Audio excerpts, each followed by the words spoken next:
In Chicago, you know that all sports rock. The Bears, Hawks, Bulls, Cubs and Sox. Pick your favorite, you can choose. As long as the Packers lose. For everything you need to know, it's Bill Swerski Sports Talk Chicago. Bill Swerski Sports Talk Chicago. Hey everybody, welcome to another edition of Bill Swerski Sports Talk Chicago. This is your hosts, Alex and Sean. On this episode, we're going to be talking about the first series in the book for the Cubs and the White Sox. A little Bears talk, a little Blackhawks talk, and more. But first, I'd like to thank our sponsor, the Rockford Ice Hogs. If you're not familiar with the Rockford Ice Hogs, they're the AHL minor league affiliate of the Chicago Blackhawks. What does that mean for you? You get to see the stars of tomorrow today at family-friendly, affordable prices. Season is going on right now, so make sure you head on over to icehawks.com, get yourself a hat, shirt, jersey, tickets, and more. Tell them Swerski Sports sent you. Alex, my friend, we all know the outcome. How was the game today? Okay, I am so salty, and I shouldn't be this salty and worked up over a game in March. You know, the first series of a season doesn't define who you are, but I am just super annoyed that I spent money, drove my ass down to the ballpark just to see Jake Irving and that bum-ass pitching staff strike out the Cubs double-digit times. And once again, you have Shota Imanaga on the hill, and oh, hey, you're in a hole again. Gives up a 3-run homer in the first after getting 2 quick outs. That sounds familiar. That's just what the NLDS was. You remember that? First 2 outs were strikeouts. You're like, okay, here we go. Soft single, home run. Literally exactly the same sequence of events. Now, I'll give Shota this. He did settle in, but it didn't matter. You had a little bit of life. Alex Bregman hit 2 home runs. That's really cool. His first 2 as a Cub. Ian Happ hit a home run. But you had 4 hits all game. Hey, Panini heads, you can't hit a 3-run home run with nobody on base. I mean, they were swinging out of their shoes today, and I get the wind was blowing out. The conditions were favorable, but I mean, they were just golf swinging everything and just missing. And then when they did connect, it was a line drive right at somebody. And it's so typical of like 80%, 90% of the games I go to. It's so frustrating. It doesn't matter who they're playing. I have gone intentionally to see the Cubs play some dog teams and dog matchups, and yet the result is still the same because for some reason, the baseball gods have hated me a number of years. Does that about cover it? Yeah, I think so. Pretty much. So the frustrating part is, on paper, Washington is not a good team. They scored a whole lot of runs on us this weekend, which is not good. Yes. And, you know, for the most part, the Cubs didn't do that great against them either. So it's really frustrating. It's one thing if they were facing the Dodgers and you lose 2 of 3. I can live with that. I'm okay with losing to the Dodgers 2 out of 3. It's the Dodgers. The Nationals? Ooh. I mean, the only the real bright disappointing. spot. I mean, you know, it's disappointing, but luckily Cade Horton looked really good. Yeah, that was good. Cade Horton looked good, and the bullpen that came in after Cade Horton looked good. Those were nice. And I mean, you know, you looked at the offensive output in Saturday's game where you're like, okay, you stomped on him early, you kept adding, you had Miguel Amaya hit a home run, you saw Ian Happ hit a home run, and you went off to the races and you were winning that game very, very easily. And I mean, opening day was a real stinker, a real stinker. But then yesterday's game happens, you win 10-2. It's like, okay, you know, the Nationals had their little moment and now you can just win the series and move along. And that's not what happened.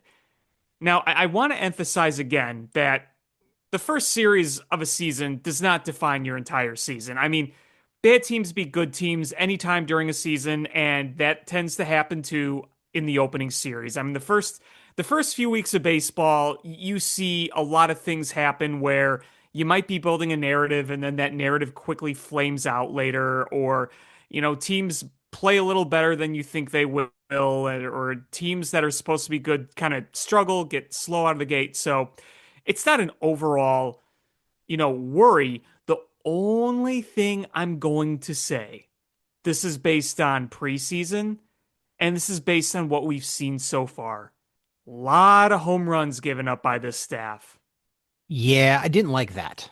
I mean, to be fair, wind was blowing out at Wrigley, but I didn't like the number of homers. But look at opening day. The wind. Did you see that one ball Ian Happ hit like 115 miles an hour that the wind just killed? Yeah, And yet the Nationals found a way to hit what, two or three out of the park? yeah, it was It frustrating. I mean, the yeah, wind is weird at Wrigley. It it could be is. blowing out, but if you hit it a certain height, then the wind swirls and takes it. Yes, that is correct. And I mean, look, the Cubs have hit some home runs. You look at the past few days, two from Bregman, two from Happ, one from Miguel Amaya. So, it's not like they were completely void of power, but there were times in the series you looked at some of the contact against and you were kind of like, ugh. I mean, and again, it's one of those things that, I mean, spring training, you don't really take much stock in spring training, but rate in which the pitchers were giving up home runs, even for Arizona, even for spring training, you were kind of like, that's kind of a lot. And it could get better. I mean, we're not going to draw conclusions on everybody after one game. I mean, Shota Imanaga today, the final line looks pretty meh, but after the first inning, I thought he pitched pretty well. It's just you can't put yourself in a hole like that. That's the frustrating part. Yeah, no, I agree. I mean, it was like even against that staff where I felt like they were going to score some runs today, even though they didn't. I'm like, man, you have to dig out of a hole already. That's just kind of annoying. Yeah, it's really frustrating. But you hope you hope they just get it out of your system, and this is just an extended. It's basically an extended spring training here, hopefully, and we get back on track. Um, but it is frustrating because, um, you know, we'll talk about the division later, but um, it's it's just a shitty way to start and to fall behind in the division already. Yeah, and I mean, again, one series isn't like a big deal, but I just hoped that there would have been a bit better outcome in this first series. And the opening day didn't really bother me that much. I mean, maybe it was the fact that I wasn't there, but compared to today, where I was there and I saw that dog crap in person. But, if you would have lost that first game and then won these two second games, I don't think there would be any sort of frustration whatsoever. But, again, you just got to move forward. We're three. Besides the first series, we got some, good Cubs news with a couple of long-term extensions of key pieces for the future, which is good. Uh, we had uh, um, PCA get signed to a 6-year, $115 million contract, and Nico to a 6-year, $141 million contract. Yeah, and I think they came pretty, I mean, I don't want to say surprising because I don't think PCA getting extended was surprising. I think the timing of it was. Same with Nico. But I expected both PCA and Nico to be here long term. I mean, obviously, PCA was under team control, but when Nico's contract was up next year, I'm like, I think they're going to get a deal done, whether it's this year in the offseason. But yeah, I am very, very happy that both those guys are going to be around. They had the press conference for PCA the other day, and then today they had the press conference for Nico after the game. So there was a pretty big positive today to see Nico have that press conference, and the fact that a very important player to your team, is locked down for a while. It's great. Yeah, I mean, and they're pretty team friendly deals. They're not Yes. they're not giveaways, but a little over 19 million for PCA and 23 and a half for Nico. I mean, if you use the about uh 10 million per war, that's a 2 and a 2.5 war player. You're probably going to get more than that just from their fielding. Right, exactly. And I mean, you look at both those players. You look at both Nico, you look at him and PCA. you say, okay, these two are very different, but they bring so much value to you. Nico is a contact hitter and has that really nice IQ on the bases. I mean, he's got solid speed, but he's not like, PCA in terms of just raw speed. But they both can steal some bases, and they're just really, really smart with how they fundamentally play the game. Now, obviously, at the plate, PCA, he's got holes in his swing. He doesn't get on base a lot. He's one to swing and miss, where Nico isn't, but PCA provides pop and Nico provides the contact and putting the ball in play. So two different aspects there of their game where you say they kind of complement each other because they're so different, because I think you need a little bit of both. But they're both super valuable 4+ WAR players over the past year or so. Yeah, I mean, PCA was B War was a 6 last year. Um, and Nico was a 6.2 B War. So that's $60 million of player each one, and you're getting them for 19 and 23.5 going forward. So I would say that's pretty team friendly. It is. And I mean, if you look at PCA's deal, it's team friendly for the Cubs because you have the rest of his 20s locked up and you have him under control for 2 free agent years. So you bought out his arbitration years and you have 2 years of his free agency now under contract. And if you're PCA, if your value is as good or better than what it is over that contract, then the contract is up when you're 31 years old. And if you have more in the tank, that means you could go out and get a real nice chunk of change afterwards. And then with Nico, he's a little bit older than PCA, obviously. So you kind of expect him to play out his MLB career with the Cubs. So he's got that security, and PCA's got that security too, especially considering that they are locked down before we have a potential lockout here. And I think PCA's got like a 5 million signing bonus when his contract technically starts next year. So God forbid there's no baseball. Well, he's got that signing bonus, so he's got cash in hand. So really good value deal for everybody around, truly. Yeah, and it's nice. It's nice, Bregman's for 5 years, PCA's for 6 years, Nico's for 7 years. You've got like your core of guys locked in for a long term. And sure, you invested a ton of money, but so it's That's what you should be like doing. four hundred You're a thirty big market million team. dollars. But yeah, it's smart. I wonder. It makes me wonder if Jed has an idea of how this collective bargaining will go. Yeah, I mean, there's obviously more information on their side that what we know of, whether it's the players or the executives. They might not know everything that's going to happen. They don't have a crystal ball, but they certainly have a better sense than we do. They have more information. They talk to each other. They're directly involved with this whole ordeal. So, I think now is a better time than ever to lock some of these guys down. Yeah, and the thing about the collective bargaining is this isn't. I mean, they're not. They may not be feverishly working right now, but they are definitely having talks about like, hey, this is kind of what we want, and this is what we're willing to give up. Like, I think most of the cards are at least on the table. They know where the other one stands and where they're hard line and where they're a little soft. Um, it's just getting that framework in, and maybe people don't want to budge in certain areas, but there's definitely talks, and that's a good thing. Yeah, and I mean, let's be real. Nobody wants to not play baseball next year. The owners want to play baseball, whether they're the quote richest owners or I say this massive eye roll, poorest owners and the players and the agents and the league and Rob Manfred. Everybody wants to play ball next year. Nobody is sitting here wanting to go to a lockout just because they want to go to a lockout. I mean, the sides obviously want to get what they want, and they're going to fight to get what they want by all means necessary. But I think they want to do everything they can to get this resolved because nobody wants to be locked out next year. And baseball understands what a lockout can do to a sport. I mean, look at 94. It took the steroid race to save that that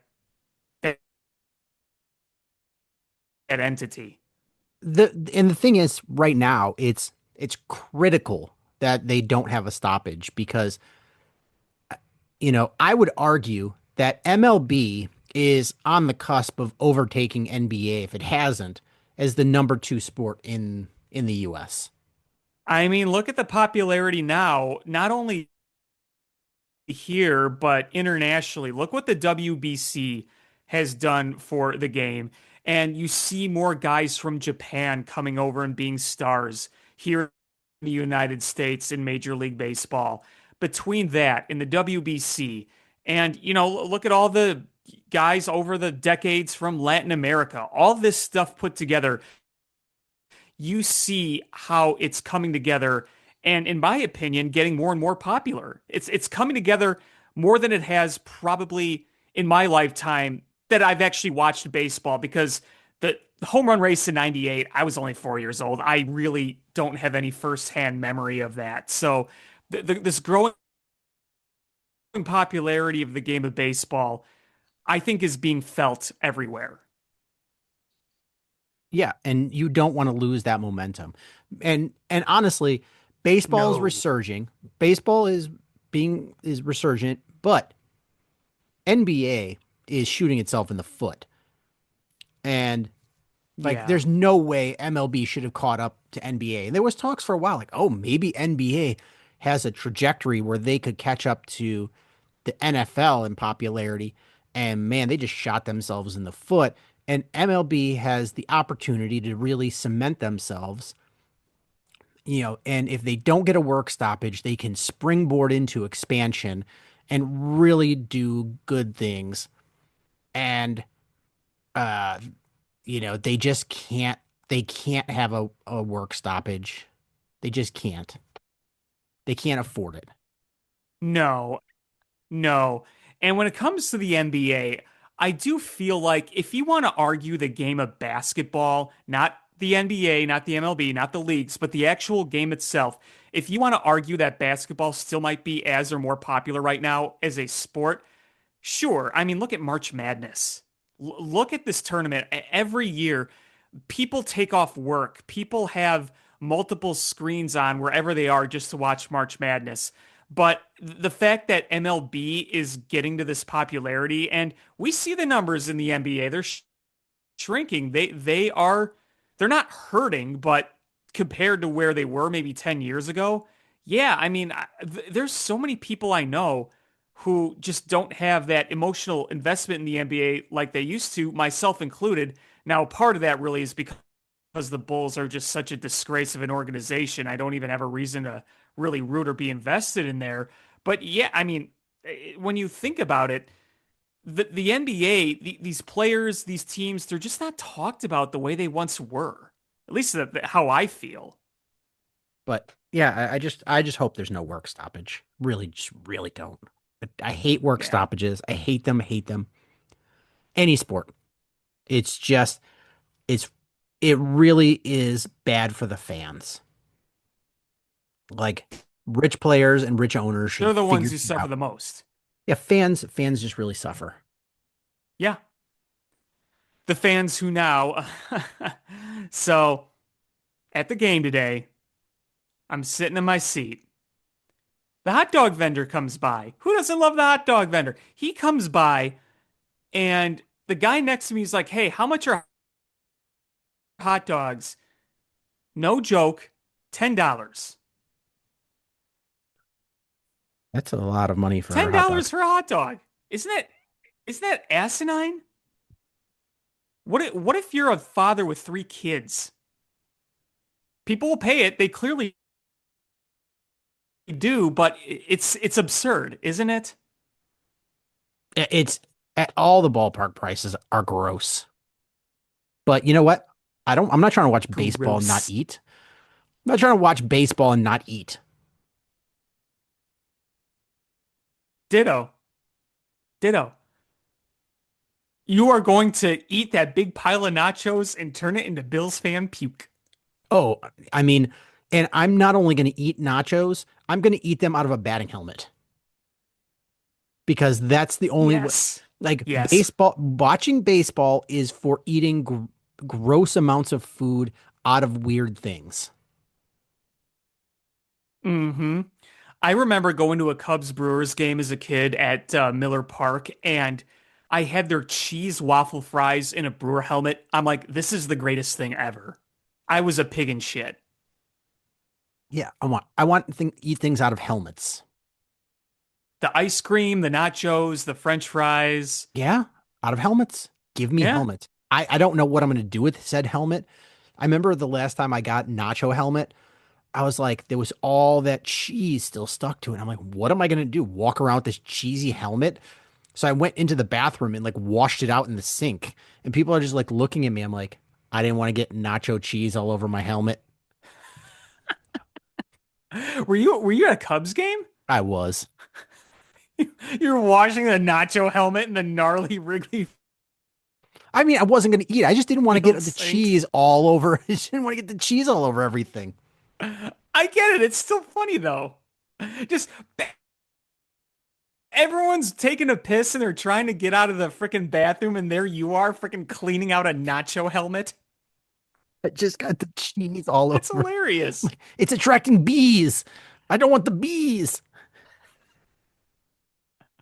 Somehow a swarm of bees come into Wrigley Field and it's only going towards your nacho helmet. Get away from me, you bees. You're running in circles around the freaking walkway. Everyone's just kind of staring at you as you're cartoonishly just running, going, bees. The bees. And somebody's like, where's his glasses? He can't see without his glasses. Oh, that's strikes. That hurts. Too Uh, soon? Too if you soon? get the reference, good for you. Uh, Was that yeah, it's reference too always too soon? soon. It's as long as Macaulay Culkin is around, it's always too soon. Hmm. You know what I didn't realize? You know, in Home Alone, Fuller, his cousin that drinks the Pepsi. Uh-huh. I didn't realize that's Kieran Culkin, his brother. Yeah. Yeah, the guy who stars in oh, what's that show called? Why am I blanking on the name? Big time show. You know what I'm talking about, right? Succession? Succession. Thank you. Succession. Yeah. Kieran Culkin's a good actor. He is. He was also in, wasn't he and Macaulay in that one movie where Kieran Culkin is the sick kid and they're trying to travel around the country following Roberto Clemente to see his 3,000th hit? I've never seen that movie. Yeah, I know Kieran Culkin is it. I don't remember if it's him and Macaulay Culkin, but I remember the plot of that movie very well. Hmm. I'll have to look that up. Yeah. Yeah, no, that is Kieran Culkin. Yes, who was Fuller? Fuller, go easy on the Pepsi. Uh, um, so let's talk a little White Sox. The the White Sox had a really rough series. Definitely. Um, You thought they should had a have win. won today. You should have beaten the Yeah. Brewers today. The shitty part is they fixed their bullpen in the offseason, or they thought they did. And then the bullpen strikes. That today sucked. They scored runs. Um, you know, Anthony Kay pitched a decent game, and the bullpen just stunk. Yeah. Well, so I was leaving the game. I was leaving Wrigley and I saw the White Sox were up 7-3 late. And I'm thinking, okay, at least the Sox will give us a little assist today. I get back to my car and I check my phone one more time. I check the ESPN app and I see Brewers 9, White Sox 7. I'm like, what in the hell happened? Yeah, they scored a bunch of runs in the eighth.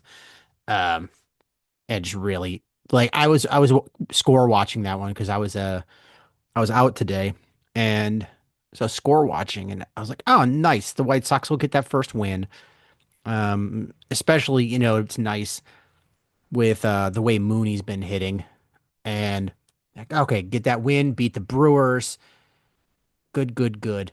And the bullpen just collapses. It stinks. Yeah. Yeah, the pitching was not particularly good in this series for the White Sox. He gave up 14 in the first game, 6 in the second game, and then 9 today. And yeah, I mean, neither Sean Burke or Shane Smith. Shane Smith, the former Brewer, were very effective.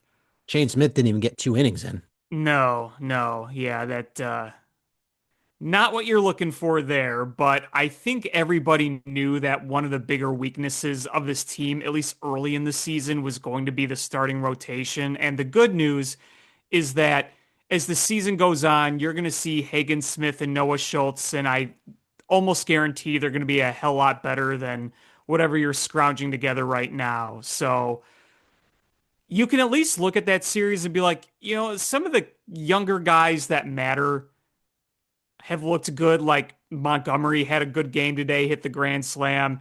Muni's got 3 home runs already. I mean, he is Can, looking like a really fun player. can I read you his? I mean, granted, it's 3 games, but can I read you his slash line? Sure.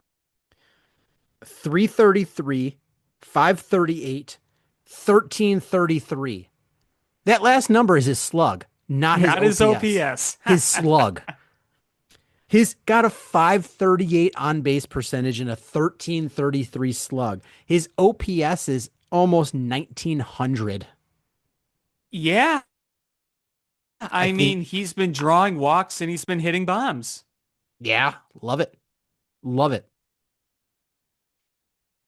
And But yes, it's, there's going to be strikeouts, but if you can maximize that production, then you'll take it.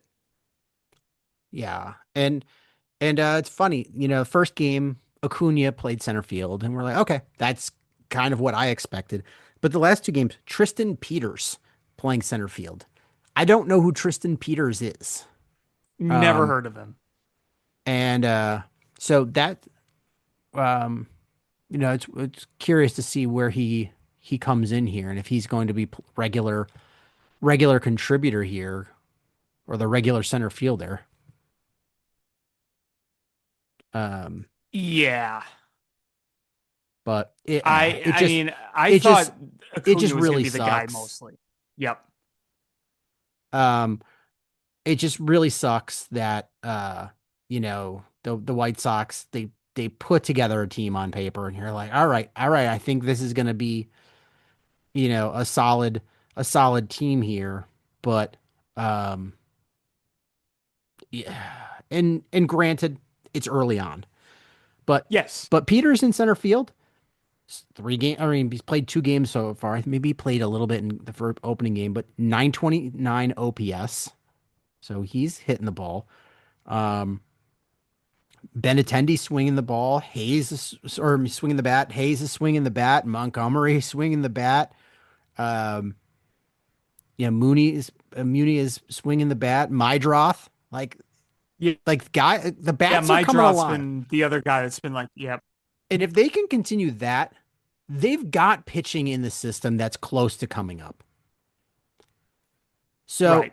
that you can infuse pitching along the way. That's like you've got that in droves. It's scoring runs. And if guys, I mean, you're not going to go last year where you had like nobody with an over 700 OPS at the end of the year to now one, two, three, like 4 guys with 1,000 OPS. Um, it just that's not realistic. But if you can keep these guys swinging the bat well, um, that's you're going to start scoring runs. And Benintendi just has no pop, but he's like if he can just make contact and be a professional hitter up there, even if he's just a soft contact guy, that's especially at the bottom of the order, it's going to work if he can continue doing that. Yeah, we'll see how this keeps developing. I mean, again, at the end of the day, you're watching a lot of individuals right now, and there's some things that you really, really do like. But I know it's easier said than done when the Sox have lost 300 plus games over the past 3 years. It's you get real sick of losing, but I do think as time goes on and these guys grow and you get more of those pitching prospects up, things are going to look significantly better. Yeah, and it just like now I guess we're gonna just bide time until that. I was hoping, and it's again, it's 3 games in. I don't want to push the panic button by Yes. any stretch. It just No. I saw like a video on Instagram and it was like, oh, now starting on Thursday is when my favorite team their play will dictate my mood for the next 4 months. And I was like, shit, I forgot about that. Because Yeah, because here I am salty about a game on in March with it, it, 159 to go. it's it's the Blackhawks are rebuilding. The Bulls just stink, so neither one of them dictate anything in my mood.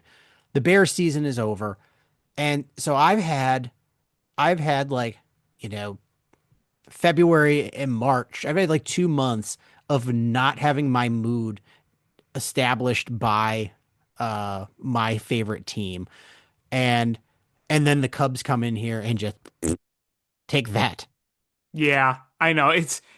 You're like, you know what? You got to be logical, not meatball. You have to take the ebbs and flows of 162 grueling games. And then, boom, as soon as the first pitch is thrown, the mind goes straight into meatball mode. So last night was date night with my wife, and we went out for piece pizza, and that was fun. And then we went to an arcade bar, and we played pinball for a couple of hours. That's fun. Yeah, I played the Jaws pinball game, and then I played the Stranger Things one. And Ooh, I've never played that one before. the pull knob was cool. It looked like a 20-sided die. Cool, cool, cool. So that was cool. There was a lot of really good games. And I was like, oh man, that'd be kind of cool to put in the basement a pinball machine. Bro, I looked at those modern ones. They're like $9,000. Yeah, they ain't cheap. No, no, no. I was like, maybe like $1,000. No, no, no, no, no, no, You can't be a pinball wizard for cheap. no, no. But they were cool. So I guess it's just go play $1 a play, down the street. Yeah, that'll work. Um, yeah. So it just baseball in Chicago right now. Rough first weekend, but um, at least the Cubs, hopefully, going to be a much easier series against the Angels. But the White Sox playing the Marlins, who are undefeated so far, so that should be a not a cakewalk series so far. Yeah, to be fair though, they played the Rockies. The Rockies are terrible. They're going to be the worst team in baseball this year. We could just put that for most years. Yes, yes. That team is doo-doo sandwiches. Yes, that's kind of an insult to doo-doo sandwiches, to be quite honest. I don't know if you saw the news. Did you see Chicago is getting a women's professional hockey league? Yeah, I think it's great. They had the PWL, PWHL, I should say. They had a game over at the Allstate Arena recently, and they had a lot of people there. Yeah. The rumor is they're going to play at the USHL arena, which is what Fox Valley. Yeah, so they're gonna take where the Steel have played, right? Yeah, the Steel are moving downtown. Right, because they're moving to the Blackhawks facility. No, I think they're moving. Oh yeah, yeah, yeah, yeah. The fifth third. Yeah, they're moving to Fifth Third. Well, that's good because I was just there for a Steel game like a month or so ago, and I enjoyed the vibes there. It was a lot of fun. So it's good that they'll have a team out there for because there's a lot of hockey fans out there that are going to be losing their team. So the fact that they're getting a team is pretty awesome. Yeah, it's exciting. I have a daughter, so it's nice for her to see women play sports. So we're going to try to go to more Sky games and whatever they're going to call this women's hockey team. Hopefully something cool. Yeah, what would they call them? You have any ideas of a nickname? No, I'm terrible at creating things like that. I was really hoping you would say like the Chicago Greedos or something. At C2E2, they had a life-size Greedo sitting at the table holding his gun across, and you could pose getting shot by Greedo. Of course.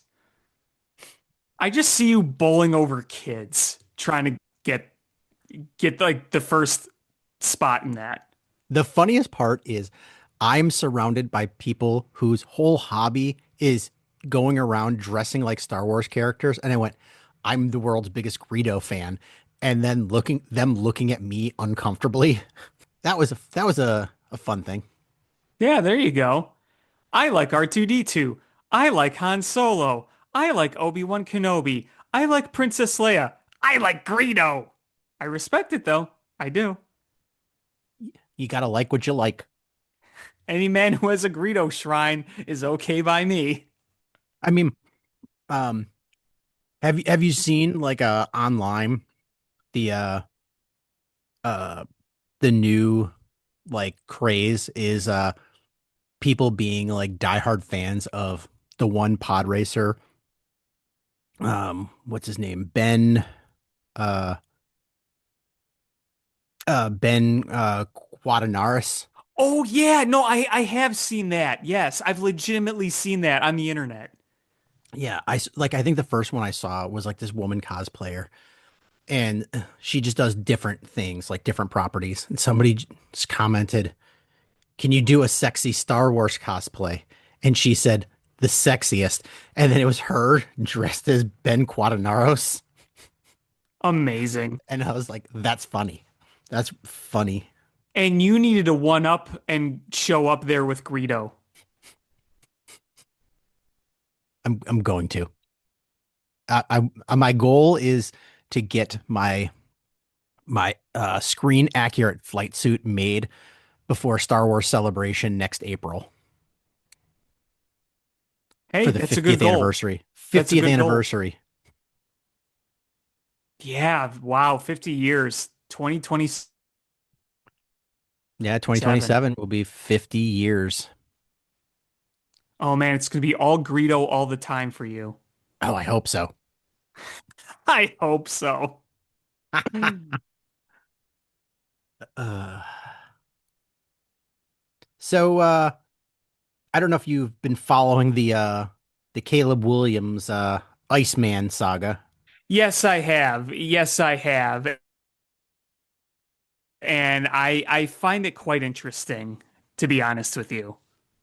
I mean, I get why, like, oh, he thought he could do that, but uh, you know, old people like we recognize George the Iceman Gervin. Like he's had that nickname forever. Uh, And I'm not one to be mad at him for not wanting that to be trademarked. I don't think Caleb Williams obviously means any harm or bad by it. Like he wants to do good by trademarking Iceman. And I think George Irvin has a lot of respect for Caleb Williams as an athlete.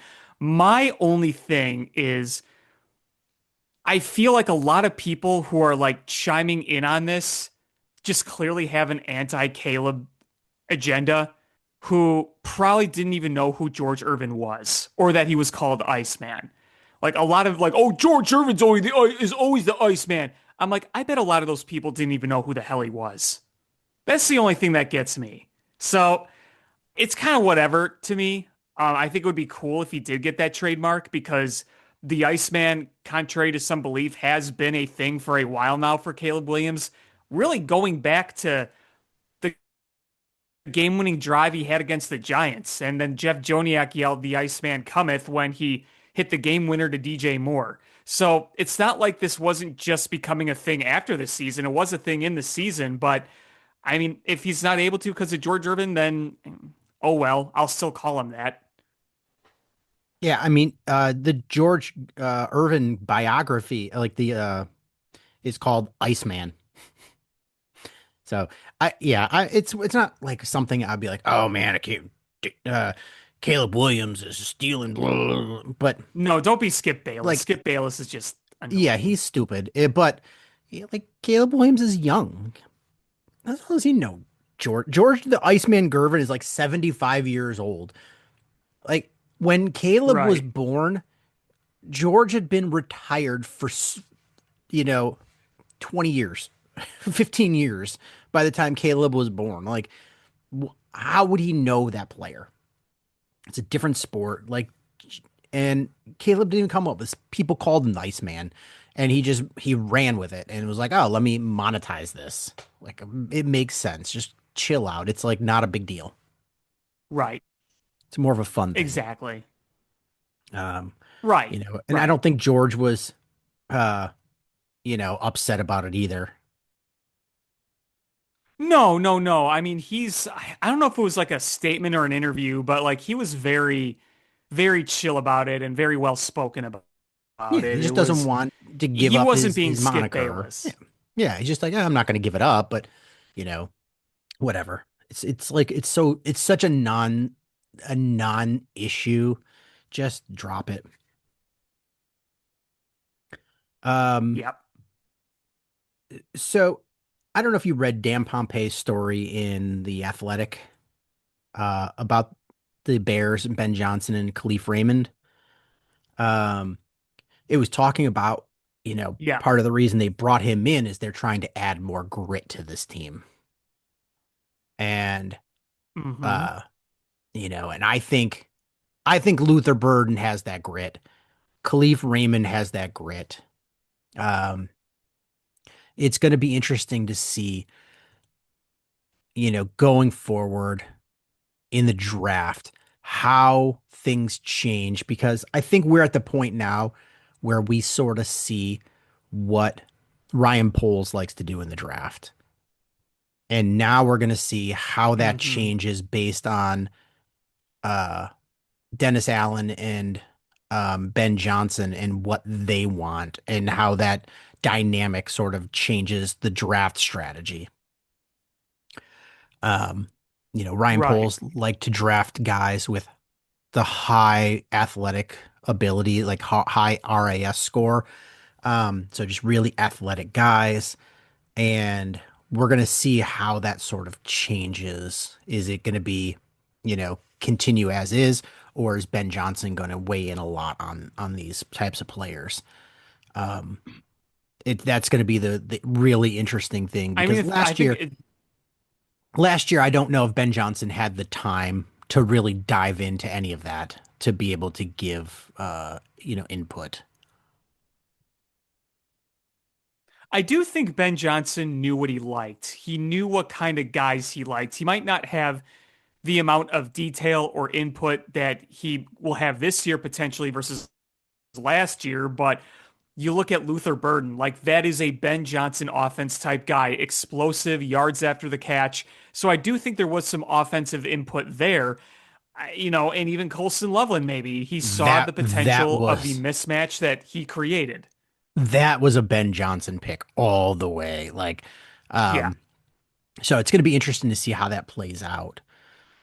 Um, I started going through. So you know, I, it's impossible to predict all of these through all 7 rounds, but the Bears, they're 4 picks in the first 3 rounds. I I started going through players, and I really feel like the Bears are going to pick from these guys. And I broke them down into first round, second round, third round of type players. And um, I kind of looked at positions that I think they'll go for. Like I didn't put quarterbacks in there. Um, and if I didn't put players that I don't think are going to be around. Um, so like uh like the linebacker from Ohio State. Oh, I'd love to have him, but he's not going to be around, so I didn't bother putting him. Same thing with like Jeremiah Love. Like doesn't make sense to put him there. So these are guys that I think could be available for the Bears where they pick and types of based on the positions I think the Bears will go for. And then looking at the players, like the type of play. So I know the Bears are going to try to go after defensive tackles because that's one of their weak points. But there's certain defensive tackles that I don't think make sense for them. Same thing with edge rushers. As you look at Dennis Allen's system, he likes bigger edge rushers. So I'm not going for a guy with short arms that's 245 pounds. Like that's I just sort of weeded those out. No T-Rexes. Yeah, defensive tackles that are more quick penetrating guys rather than run stoppers. I sort of weeded them out. So these are players that I think could fit the scheme of what they're trying to do. Are likely to be available. So in the first round, I have 2, 4, 8 guys. Um, the first one is a reach. I think he's going to be gone by the time the Bears get him, but if he's available, I guarantee he's a Chicago Bear. Is Dylan Thieneman, the safety out of Oregon. That kid is fast and he's a good safety. I think the Bears would absolutely sprint to the podium to announce that one. Emmanuel McNeil Warren, the safety out of Toledo, 6'2", 202. I like him a lot. He's a hard hitter and he's not afraid to make contact. A leader, just a good football player. I kind of like him. Caden McDonald, the defensive tackle out of Ohio State, 6'3", 325. I think he'll fit what the Bears are trying to do. Wide receiver Denzel Boston, 6'4", 212. That guy will make contested catches, make the hard catches, like him. Peter Woods, the defensive tackle out of Clemson, 6'2", 298. I think he could fit in that Bear system. Colton Hood, cornerback out of Tennessee, 6', 195. He's a press man coverage guy. Casey Concepcion, wide receiver out of Texas A&M. He's an explosive guy, really fast. And then this one would be a little bit of a reach at their current position, but defensive tackle Kristen Miller from Georgia, 6'4", 310. That dude is just a monster. Like if they are trying to stop the run, that might be the dude. That's a guy to keep an eye on. I think there'll be a reach at 25, but I think if they trade back a little bit, he's still going to be available and they could get, some additional draft capital and still get the guy they want. With their 2 seconds, these are the guys I have kind of identified that could fall to them, fit what they're trying to do. Defensive end Zion Young from Missouri. Cornerback Chris Johnson from San Diego State. Wide receiver Jeremy Bernard. Not Jeremy, Jeremy. Germie. From 6'1", 206 out of Alabama. Defensive end Gabe Jacobs from Illinois. Safety AJ Halsey from LSU. Malachi Lawrence, defensive end out of UCF. Wide receiver Chris Brazel from Tennessee. Wide receiver Skylar Bell out of Connecticut. Cornerback Traden Stukes from Connecticut or Arizona. And wide receiver Antonio Williams out of Clemson. And then looking at the third rounders, running back Mike Washington Jr. out of Arkansas. Dominique Orange, defensive tackle out of Iowa State. Zachariah Branch, wide receiver out of Georgia. He's a little guy, but man, he's explosive. 5'9", 177, but he's explosive. Linebacker Kyle Lewis out of Pitt. Safety Kamari Ramsey out of USC. think he's a little bit of a stretch. Um, you know, I think he's got the talent. There's a reason he's fallen to the third, but I think the Bears could probably get a lot out of him. Um, Center Sam Hecht out of Kansas State, cornerback Devin Moore out of Florida, linebacker Anthony Hill Jr. out of Texas, cornerback Dalen Everett out of Georgia, center Logan Jones out of Iowa, wide receiver Ted Hurst out of Georgia State, and safety Zaki Wheatley out of Penn State.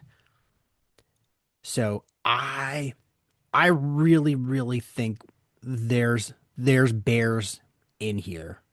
Um, I started weeding out players. It's just like I don't think they'll fall to the Bears. I don't think this is a player that the Bears have a need for. Like the quarterback out of Alabama. I'm like, they're not going to draft him. It doesn't make any sense. I didn't see them picking a tight end in the first 3 rounds. So I just started weeding out players, and then I was like, this player is going to be gone. Like I said, Jeremiah Love going to be gone. I mean, Dylan Thieneman, I think, is 95% gone, but I've seen stranger things happen. There's a path for him to fall to around the Bears pick where maybe they do move up a couple spots to grab him. Um, but I really see this being that list of where you're going to see the Bears players drafted.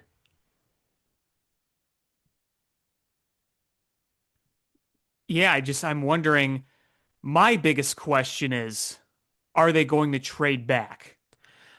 I think they are like, going through the mock drafts, um, and sort of seeing where people think players are going to move and fall.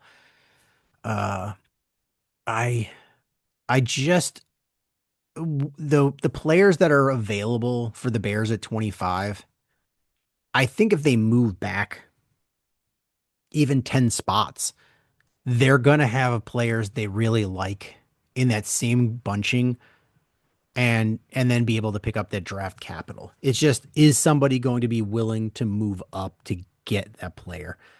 Um, Right. and you know, I or the thing is somebody going to reach on a quarterback? Um, that's the thing uh too is if somebody reaches for quarterback, that sort of moves players down and it would make it harder for the Bears to trade because um they need somebody to fall to them to be able to trade up or to trade back. Um so I or not get the value. That's the other one. You want to get the value from it. Right. Um so I'm just trying to see like I mean, maybe if like Jordan Tyson, the wide receiver out of Arizona, fell. I don't like him for the Bears necessarily, but if he fell, somebody might move up. Um, God, who else are people going to move up for?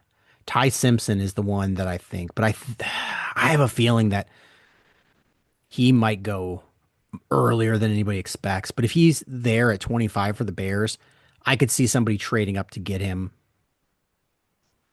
um, at that pick. Um, oof. But I think the Bears would love to trade back. I think that's the answer. It's just Yeah, if you can get that done or not. building up even more capital to fill in more holes, I would imagine that that's definitely on their quote wish list. But yeah, that opportunity has to be there. That's no doubt about that. Yeah, I mean, you start looking at the draft, and you're like, who would they love? Sonny Styles, the linebacker out of Ohio State. They're not trading up for him, but God, to have a linebacker like him just goes to you could add him to the list of great Bears linebackers. Yep. Um, Jeremiah Love, they'd obviously l- love to Who have, no wouldn't? pun intended. But I'm hearing rumblings that he could go 4. With his skill set and his ability, it wouldn't surprise me.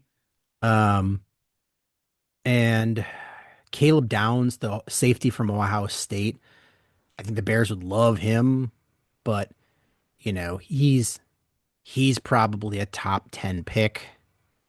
Uh, so like I just don't know who's gonna fall. Just somebody good always falls. It's just I don't know if they're gonna a player the Bears need is gonna fall to them. Right.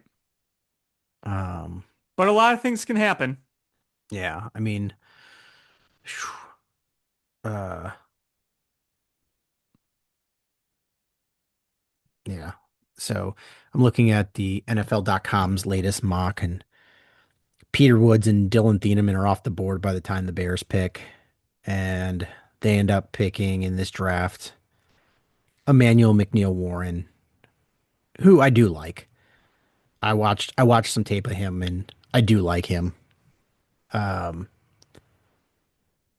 I don't know if I love drafting a safety in the first round. And there's some really good safeties in this draft, but I think they're all going to be gone in the first 2 rounds, and then you're sort of developing the guy instead of drafting the guy. I'm okay with drafting a safety early. Having that security at that position with Kobe Bryant and someone you potentially draft higher, I think that makes your secondary a hell lot better, especially considering before you signed Kobe Bryant, you're like, safety, like what's even in the pipeline right now? I mean, you didn't really have much there at all on the depth chart until you signed Kobe Bryant. And then if you draft somebody of a high caliber, then you feel like you're really set for the next few years. Yeah, and the tough part is I think safety and defensive tackle are their two biggest needs. Um, I agree. and those there's some really good players, but I think just most of them are going to be gone early. Um, I what would be nice if they could trade back in that first, pick up, I mean, what would be amazing is trading back in that first and being able to pick up Cade McDonald or Kristen Miller, and you get that defensive tackle kind of short up, and then like an AJ Halsey from LSU in the second, and you've got, your 1-2. I think their dream though would be drafting Emmanuel McNeil Warren and then having Kristen Miller fall to them in that second round. I think that would be their dream scenario. Um, I just don't know if I think Kristen Miller's going to go earlier than people assumed. I see Hmm. a lot of the big boards have him 37, like 35 to 50 range, and I think he's going to be a first round pick. Yeah, we'll see. Um, I'm excited for this draft because you know usually as you get closer to the draft, like the first 10 picks, you're like, this is kind of a lock. And this one, I mean, you look, number one is already a given. Like Right. that's a lock. There's even reports uh, that Fernando Mendoza is already studying the Raiders playbook.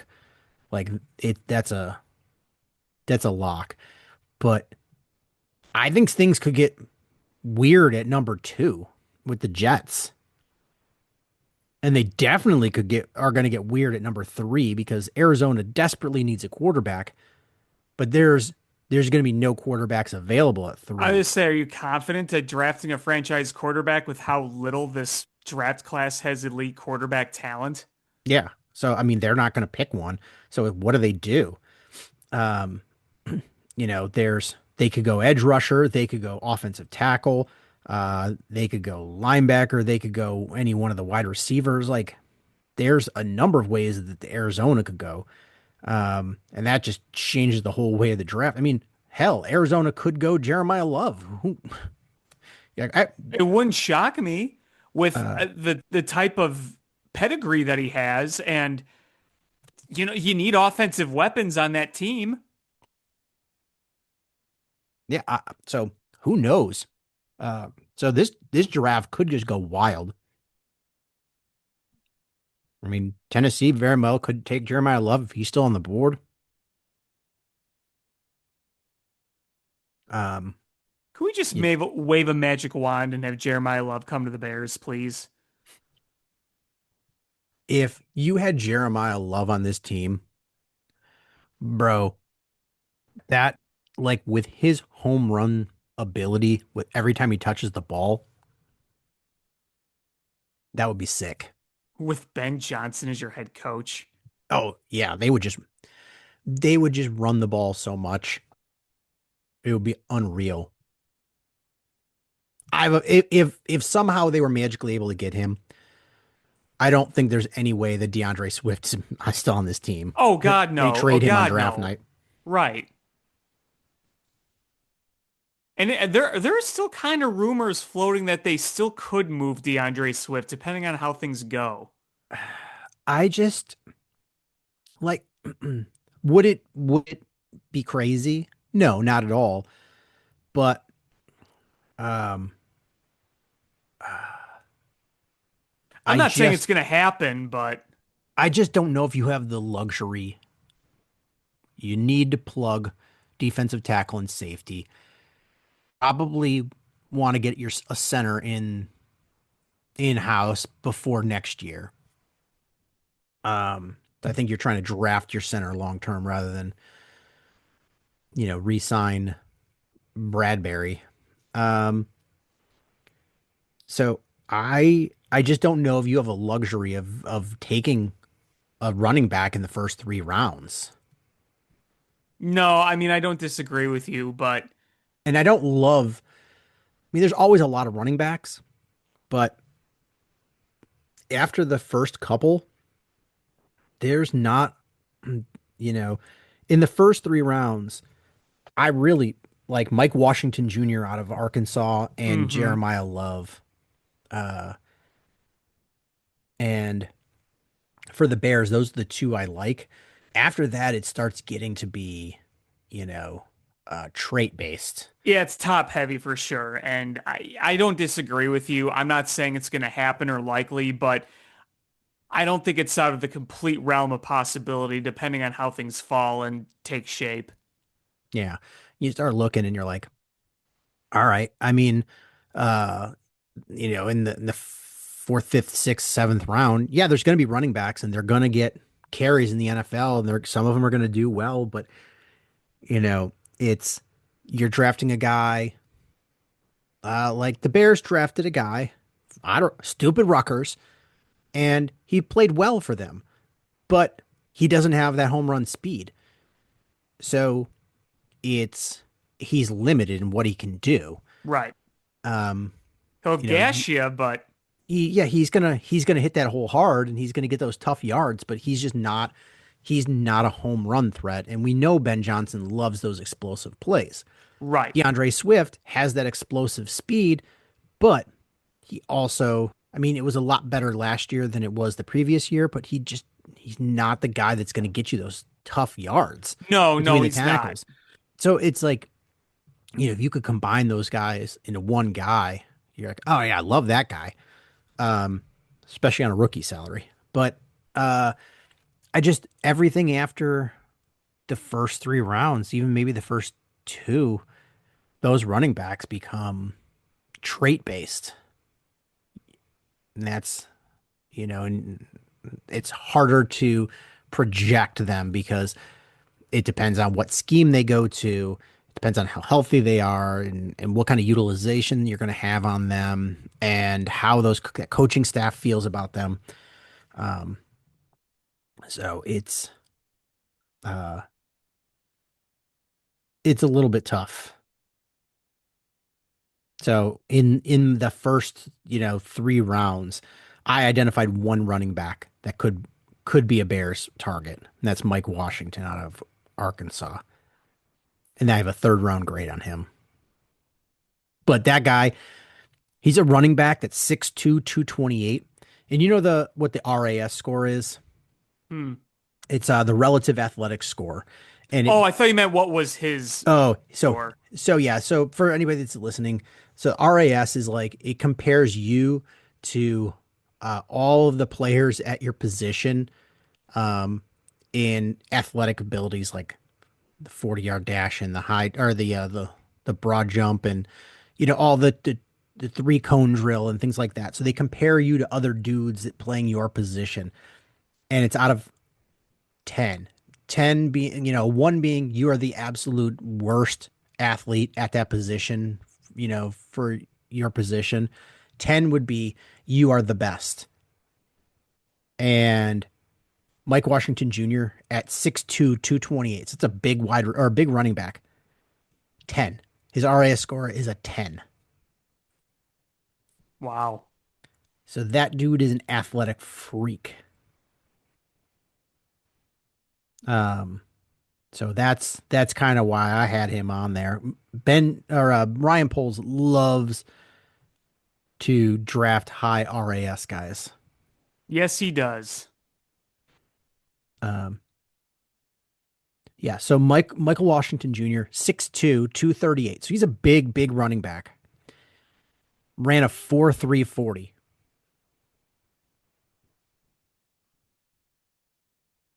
Um, 39-yard vertical jump, 10.8 broad jump. It's the second fastest 40 time by a running back in the combine in the last couple of years. Um, his 10-yard split was 1.51. This guy is electric. I really like this guy. Um, so, uh, um, yeah. So just kind of walking through these players and anything can change here, but those are the kind of the guys that I saw as being potential Bears. And I really think we're going to see the future Bears come from this list. Yeah, I'm excited. It's nice to go into a draft where you're not worried about drafting high after all these years. And it'll be the second year in a row we're not worried about the quarterback and all that jazz. So it's really about how we can plug the big holes and deficiencies on this roster. Right. So we're like 24 days away from the draft, and I cannot wait. Cannot wait. Where is it again? It's Pittsburgh. Pittsburgh. That's right, Pittsburgh.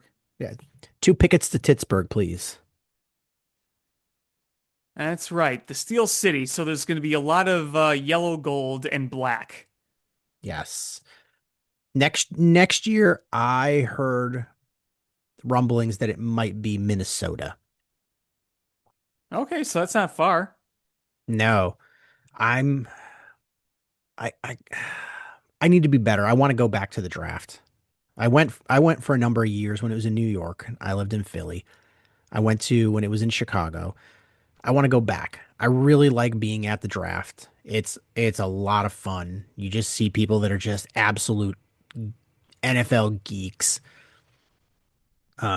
People are, just really excited to be there, and it's a lot of fun. Remember the pandemic draft where you just had Roger Goodell announcing the picks like from his freaking living room? I thought that was actually kind of cool. I saw a comedian and he was like imitating the NFL draft, and he's like, Roger Goodell comes out with the 9/11 firefighters, and And he's like, they're still booing him. Yeah.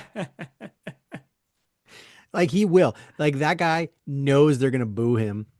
He's like, let me bring out victims of a school shooting that survived. They're like, boo. How dare you boo these people? We're not booing them. We're booing you. We're Boo. saying boo earns. Boo earns. Uh yeah. Should we talk a little Blackhawks? Yeah, they're playing right now. They lead 3-2 with 6 minutes left in Jersey. But right now, I'm enjoying watching some of these young kids, including Bedard, even through the thick and the thin. Yeah, it's been a little rough lately. Last two games have been blah. But before those last two games, they were on a little bit of a roll. I mean, they weren't playing amazing, but they were getting points in a lot of whether they won it in overtime or lost in overtime, they were racking up points in more games than not. And then they've had these two stinkers.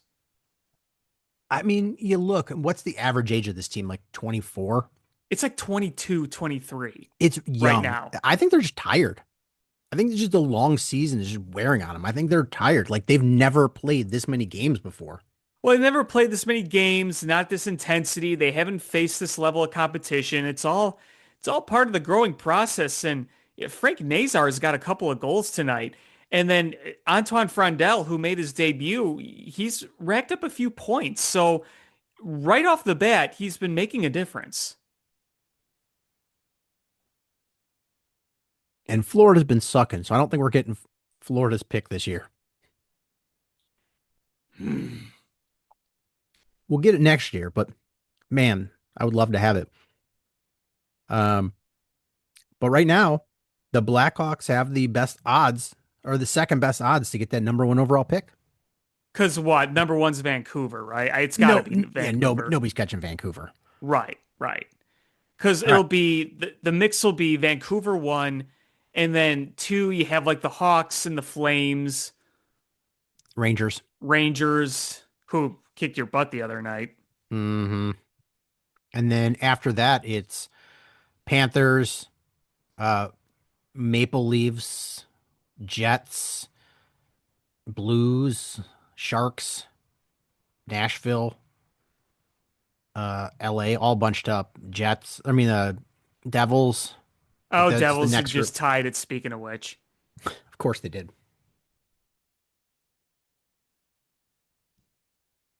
Meh. But yeah, I would love to win that lottery. I would Could love you to win every. imagine? Could you imagine the reaction from Vancouver if that happened? They would be so pissed. I love it. You'd have another ride on their hands. I'm gonna press the sim lottery once on Tankathon.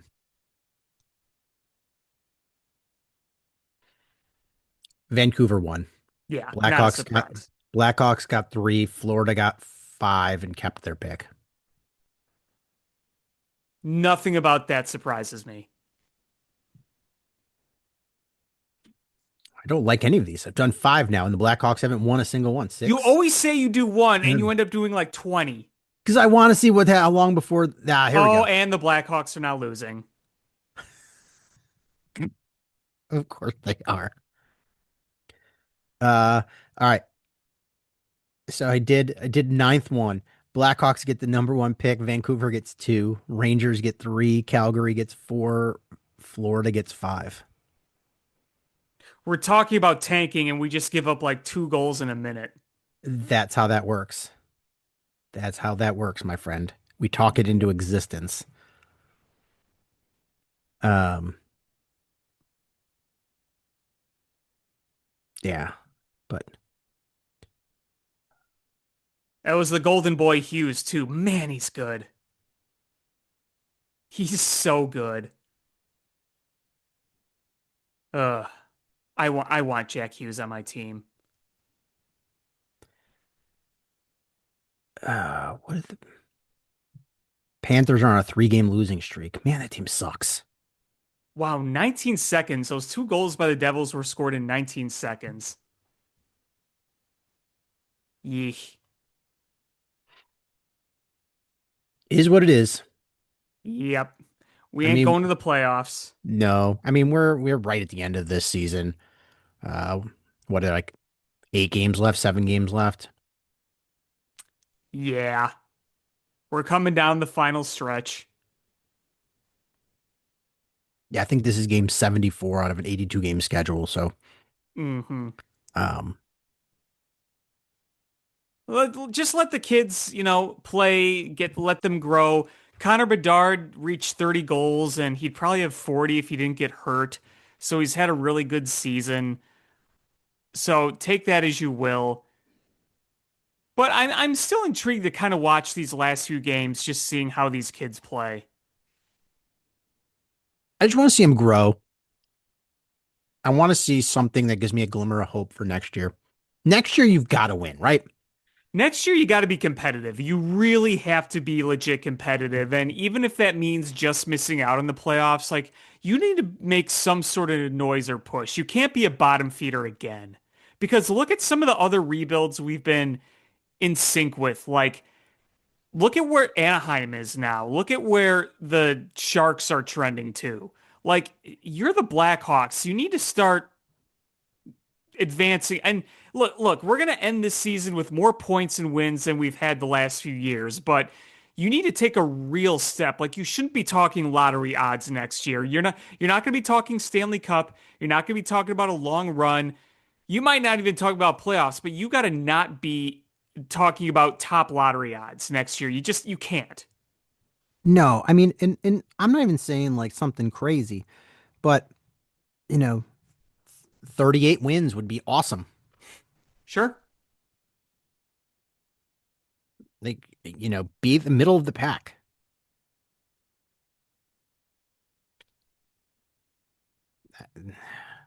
That's the tough one.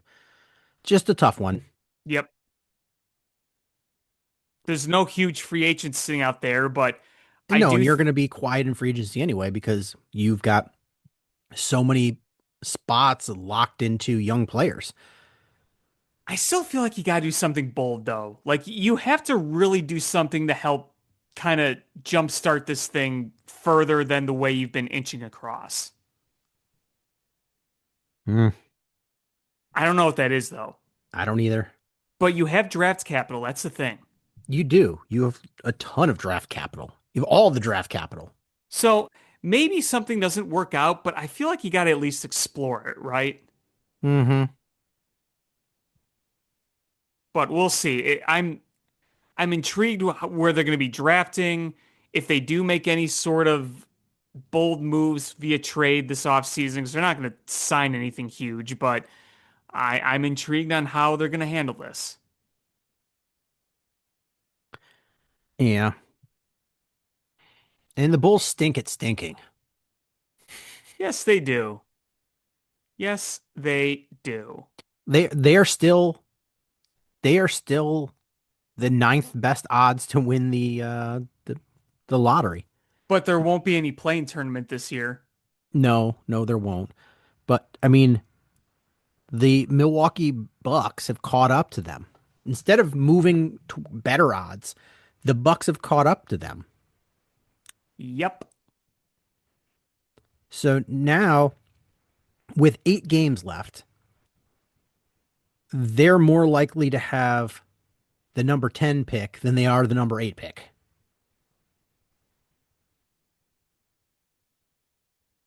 And at 10, you're looking at like 3% chance of getting the number 1 overall pick. We need a miracle. Kind of, yeah. I mean, really. And I don't even like, all right, let's just go top 4. What are they're 16.9% getting top 4. That's not that good either. No, it isn't.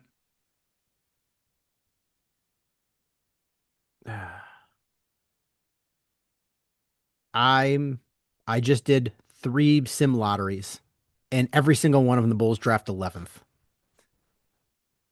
I mean, that's what I'm expecting. I'm not expecting anything better. Oh, this one they get 10th. Oh, whoop-de-doo. Back to 11, 10, You're torturing yourself. 4. Woohoo! Yay, we'll draft Patrick Williams again. Uh, I mean, at 4, they would be they would Cameron Boozer or Caleb Wilson.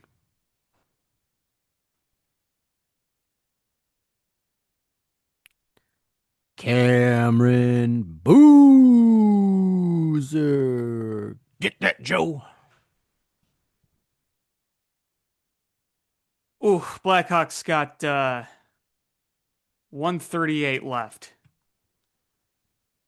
Ooh, not looking good. But yeah, no, I mean, I don't, it is what it is. Is what it is. Did you see the game winner in that Yukon Duke game? Yes, I did. Insane shit. And That was wild. yeah, I mean, they had what, like a 19-point lead? Duke was my pick to win it all. But then as the tournament went on, I'm like, man, Arizona's looking really good. It sucks that Arizona Michigan is not the championship game. But you know what? My Illini are in the Final Four, and I did not think they would get this far. I mean, this there's a possibility we have an all Big Ten championship. It is, yeah, that is possible. I mean, it's uh I was really, really, really hoping that Purdue would beat Arizona. So then we would have 3 out of the 4 Final Four teams would be Big Ten teams. Yeah, wouldn't that be something? Um, but it's going to be fun. So you've got Michigan, who absolutely routed Tennessee. Yeah, that was not even a competition. No. Uh, and then the Iowa game, I was watching the Illinois Iowa game. I was watching that when we were at Peace, and the crowd was very pro Illinois, and they started doing the Illinois chants. Um, but yeah, so Arizona's looking really good. So it's going to be Arizona versus Michigan and Illinois versus Yukon. And I think Illinois can win this. That I can think get so to the too. final. I think Yeah. so. Yukon is a good team, but man, they've looked vulnerable at points in this tournament. Yeah, no, for sure. For sure. And I mean, they were in a spot where they were down 19 in this game against Duke. And with Illinois, they've just really turned on the Jets in the second half of these games. Like they just dominate the second half in every single tournament game they've played. Like I don't have the numbers in front of me, but the way they've outscored their opponent in that second half, it's got to be just absolutely absurd. Um, yeah, so I'm very excited. I'm praying that it ends up being Michigan, Illinois. I mean, that would be just a matchup where the country is intrigued because that's two longtime Big Ten rivals, two historic programs, historic schools, Big Ten. That would be an amazing storyline. Yeah, I mean, and honestly, there's a possibility that Michigan wins both the men's and women's tournaments. Yeah, that's true. Uh, I just Michigan, enjoy seeing Illinois being relevant in sports again the past few years. I'll just say that much. yeah, they had a. I'm sure you watched the game. They had a graphic on there. It said like the last time that both those programs, Iowa and Illinois, were in the Elite Eight, and it's been a minute. Yeah, well, I mean, the last time Illinois was in the Final Four was '05, and I was in fifth grade when that happened. Yeah, so this is cool. I am so rooting for Illinois versus Michigan in a championship. That would I will watch every minute of that game. Yeah. And you know what? If it's Illinois, Arizona, a lot of people will be intrigued by that too. I mean, you can't really go wrong with any matchup here, but boy, a Big Ten matchup at the end would be pretty insane. Oh yeah. I Big Ten matchup for the championship would be awesome. I would love to see it. The Big Ten would just stay winning, as they say. Yeah. I'm rooting for Michigan to win the women's tournament. To be fair, I'm rooting for Michigan to win the men's tournament too. But if it's Illinois versus Michigan, I win either way. Because I'm a Michigan fan and I live in Illinois. So those are like college basketball, those are like my two teams. I mean, I guess DePaul would be there, but they haven't been relevant since, 95. I was just say once upon a time, but those days are kind of long past. Yeah, I mean, they have not been relevant since Tommy Kleinschmidt was playing. And it was before my time, but even I know, as somebody who just follows sports, especially locally, I know that at one point, DePaul was the cream of the crop and really a national story, like a national force. And it's just kind of too bad that they haven't been that in such a long time. Like, it would just be cool to see that again for the city of Chicago. I know it was a big deal in the city of Chicago with that team. Yeah, I mean, to have a powerhouse in the city of Chicago would be awesome. My goal would be if somehow you could get DePaul to be like the St. John of Right. of Chicago. Right. Like, yeah, they're not going to be your Kentuckys and your Yukons and stuff, but to be one of those teams that's always good and competitive and could go to the Elite Eight. They're just relevant. Exactly. Exactly.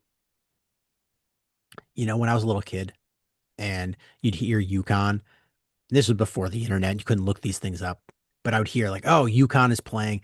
And I thought it was a Yukon, Yukon. And I was like, how do they get a basketball team in the Yukon?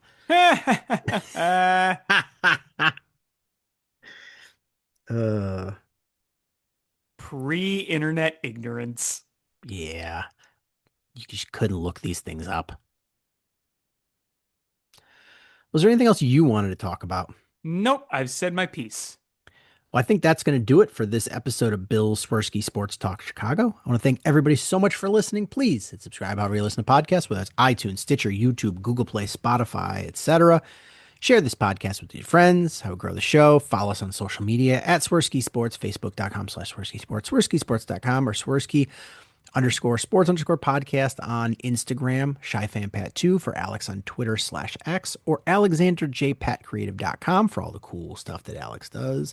And again, thank you all so much for listening. And until next time, bear down. Cubs win! What a lucky break! The good Lord wants the Cubs to win! We thank Ditka and God for all they have provided. Cubs win! Cubs win! Cubs win! Oh, I don't want her. You can have her. She's a Packer fan. She can't fit in my van. And she looks like Remember, New Yorkers, smoking crack is not legal on planes. Bears 31 to -7. the Bears. Oh, when the Bears go bearing down.